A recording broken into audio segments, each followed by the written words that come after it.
come back and see us before training camp starts, all right? All right, I definitely will do that. The champ, Paul Pierce. Coming up, guys, Luke Campbell. Okay, unfortunately, we're going to have to take that piece of tape off his mouth to see what he says. Get the audio guys ready. We're going to be beeping him like mad. He's next.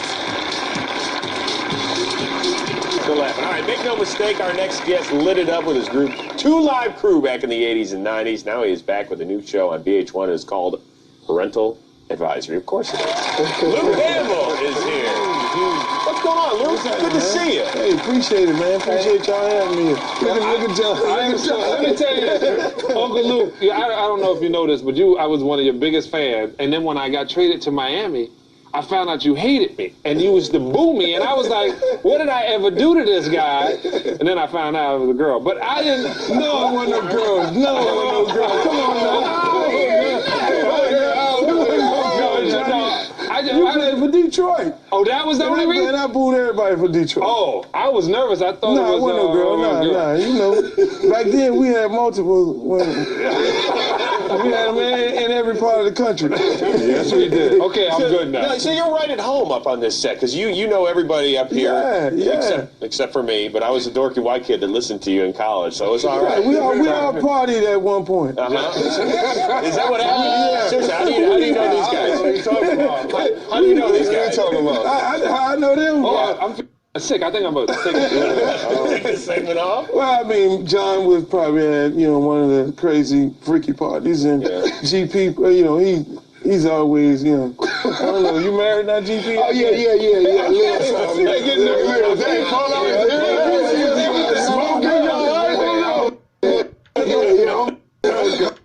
See Webb at his younger.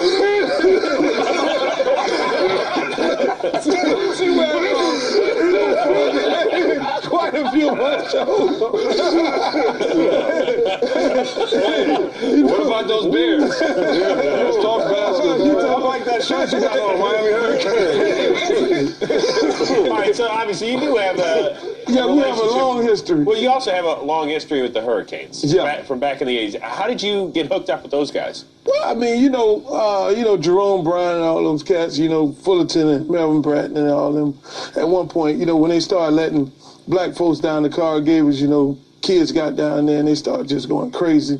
And I just was reading about it, and then, at some point, I just went down there and started helping them out. But you did more than help them out. You were on the sidelines. Yeah. Yeah, I was talking trash on the sideline.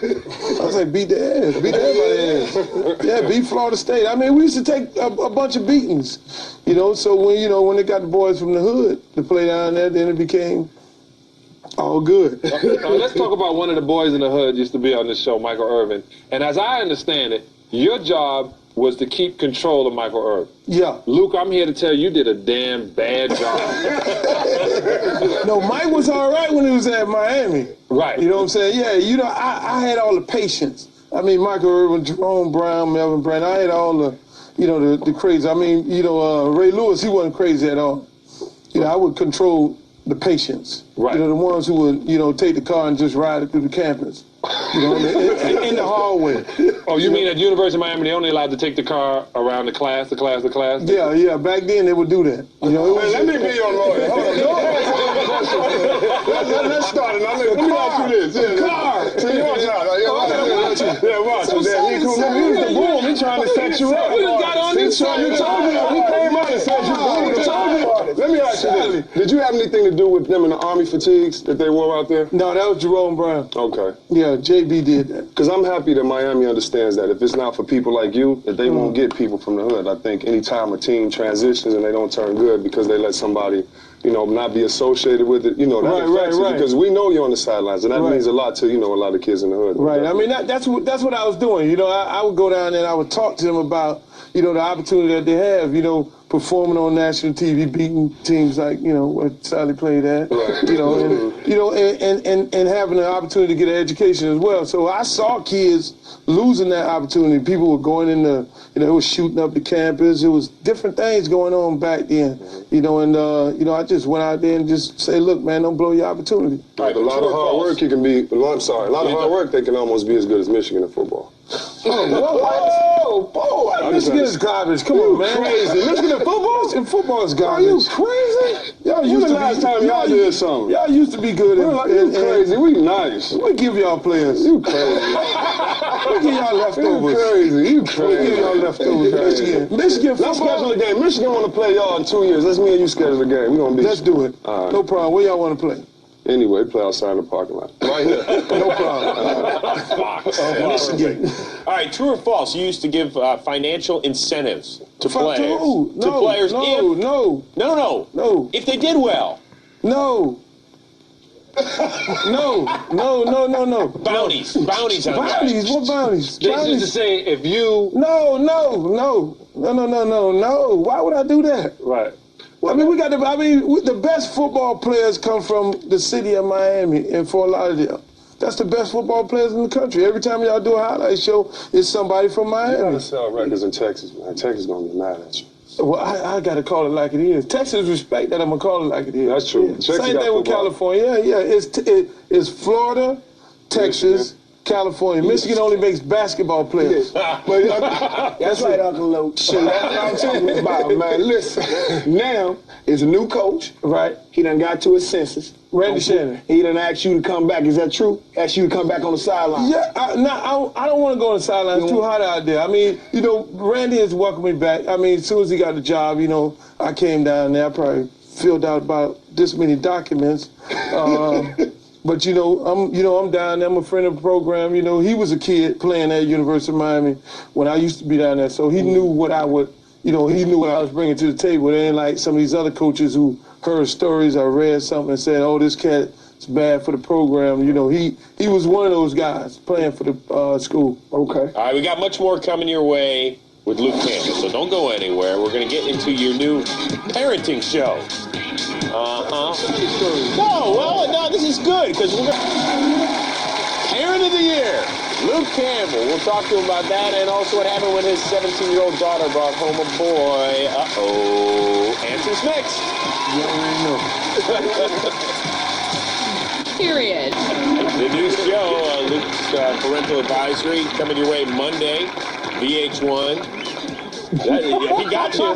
He got you. It's a lot of that goes on in my house. Really? I mean, the daughter and I guess they're at the age where they, what is it, YouTube? Mm-hmm. They go on YouTube and they see all the videos and all that. Then they go to trying that. So how do you handle that? I mean, do as I say, not as I do. Well, I mean, part of me was like, damn, I'm happy you got a porn in there, And the other part, because nowadays some of the boys is going a different direction.